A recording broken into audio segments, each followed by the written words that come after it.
Shalom, salam jumpa dalam bedah Alkitab, menguak kebenaran yang memerdekakan. Firman Tuhan itu kebenaran, kebenaran yang memerdekakan. oh, firman Tuhan Itu kebenaran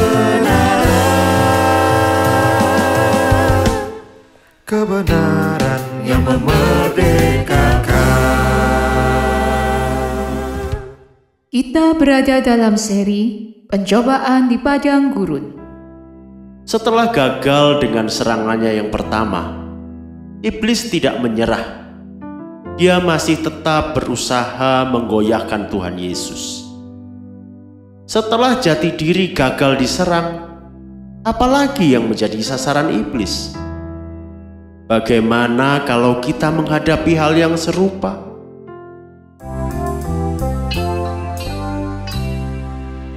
Mari kita mulai seri pencobaan di padang gurun, episode 7, Iman. Dalam beberapa episode sebelumnya, kita telah mempelajari esensi dari pencobaan pertama yang dialami Tuhan Yesus di padang gurun. Sekarang, kita akan melanjutkan dengan pencobaan yang kedua. Apa sebenarnya maksud dari pencobaan kedua ini?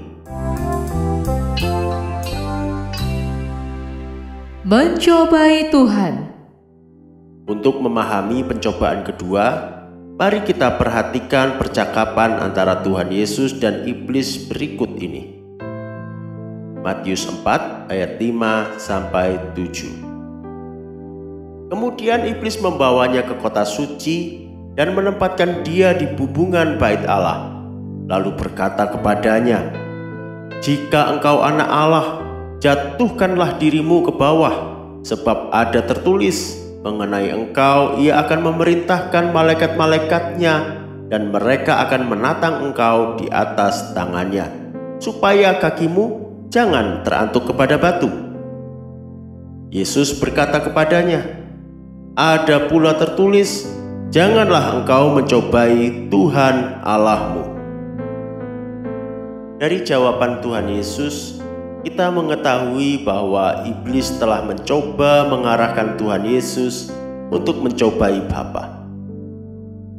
Setelah mencoba mempertanyakan jati diri Tuhan Yesus, sekarang iblis mencoba mempertanyakan Bapa.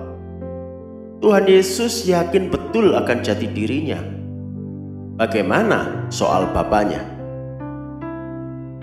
Perhatikan ayat yang ke-6. Di situ iblis mengutip sepotong firman Allah tentang janji perlindungannya. Ayat aslinya tertulis dalam kitab Mazmur. Kita baca Mazmur 91 ayat 11-12. Sebab malaikat-malaikatnya akan diperintahkannya kepadamu untuk menjaga engkau di segala jalanmu. Mereka akan menatang engkau di atas tangannya, supaya kakimu jangan terantuk kepada batu. Mazmur 91 ini berisi janji perlindungan Allah bagi umatnya. Tuhan Yesus yang adalah anak Allah tentu dilindungi oleh Allah, bukan? Inilah yang dipertanyakan oleh iblis. Iblis memancing Tuhan Yesus untuk menguji, untuk mencoba apakah Allah Bapa memegang janjinya atau tidak. Situasi ini kerap kita hadapi juga. Sebagai manusia yang hidup di dunia penuh tantangan, dunia yang penuh persoalan, sering kita menghadapi situasi sulit yang membuat kita bertanya-tanya, apakah Tuhan menolong aku? Lebih susah lagi ketika kita menghadapi dua pilihan. Jalan dunia yang terlihat lebih menjanjikan, atau jalan Tuhan yang terasa lebih berat. Kalau aku memilih jalan Tuhan yang berat, akankah Tuhan betul-betul menolong? Perlukah Allah dicobai? Ketika iblis mengajak Tuhan Yesus mencobai Allah, jawaban Tuhan Yesus sangat tegas. Janganlah engkau mencobai Tuhan Allahmu. Ketika pencobaan mulai mencoba membuat kita ragu akan Tuhan, kita perlu ingat dan sadar akan sifat Allah yang tak tergoyahkan. Allah kita Allah yang teguh, Dia Allah yang setia. Keluaran 34 ayat 6 berkata, "Berjalanlah Tuhan lewat dari depannya dan berseru, Tuhan, Tuhan, Allah penyayang dan pengasih, panjang sabar, berlimpah kasih-Nya dan setia-Nya." Ini adalah pernyataan dari Allah sendiri bahwa Dia adalah Allah yang setia. Kita baca juga Ulangan 7 ayat yang ke-9.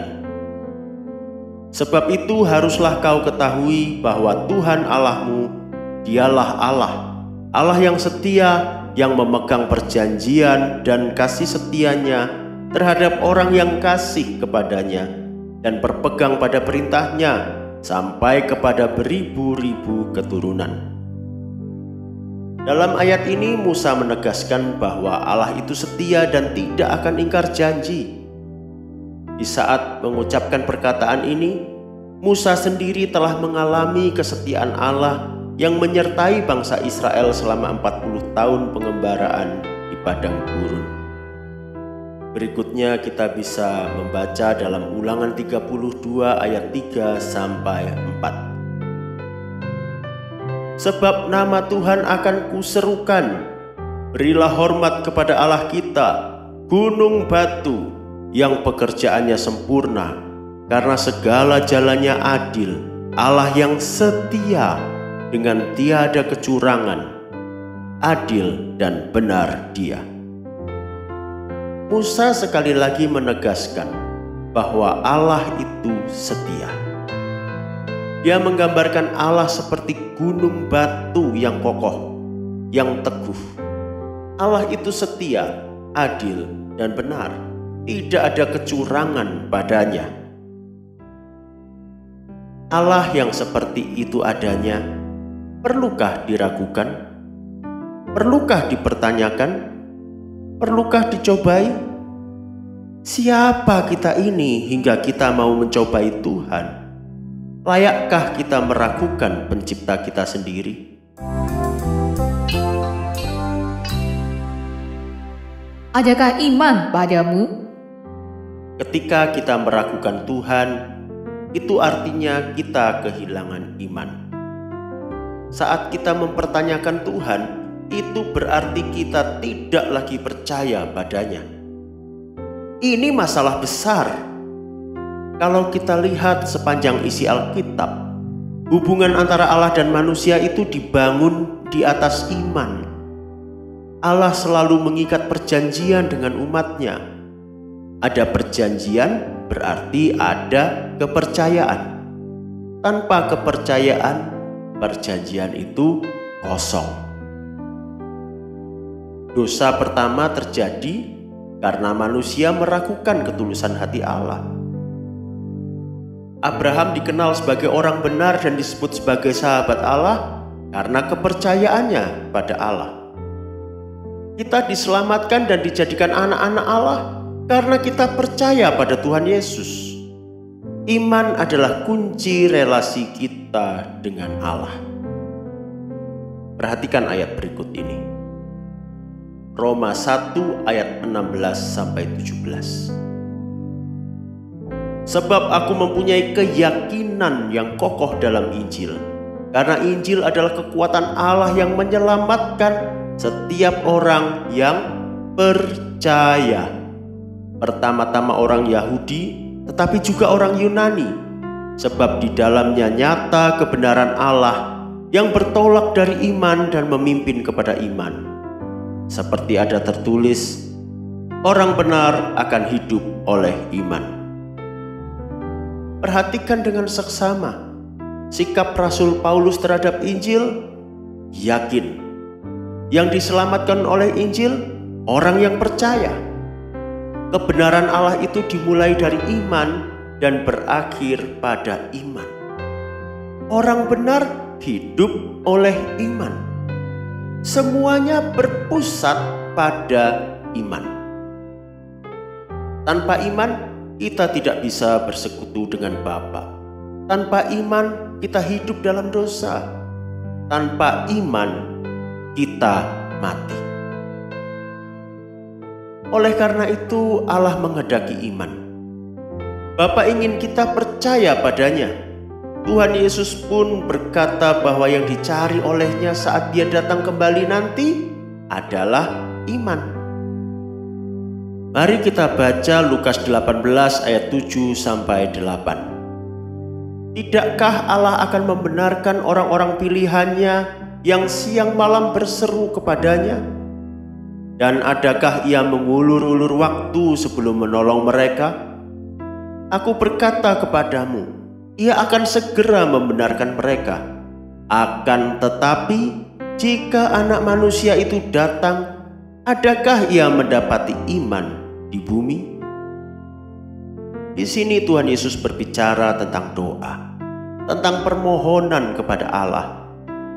Tuhan Yesus mengajarkan bahwa Allah kita pasti menolong. Namun, lebih daripada pertolongan itu sendiri, yang penting dan dikehendaki Allah adalah iman. Jangan biarkan pencobaan merampas imanmu. Milikilah iman yang teguh, maka engkau akan hidup.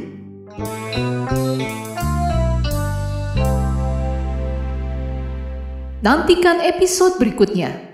Kita akan mempelajari pengalaman bangsa Israel mencobai Tuhan dalam seri pencobaan di padang gurun, episode 8, dosa padang gurun.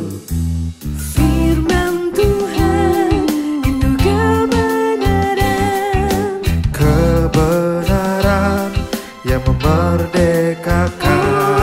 oh, firman Tuhan Itu kebenaran, kebenaran yang memerdekakan.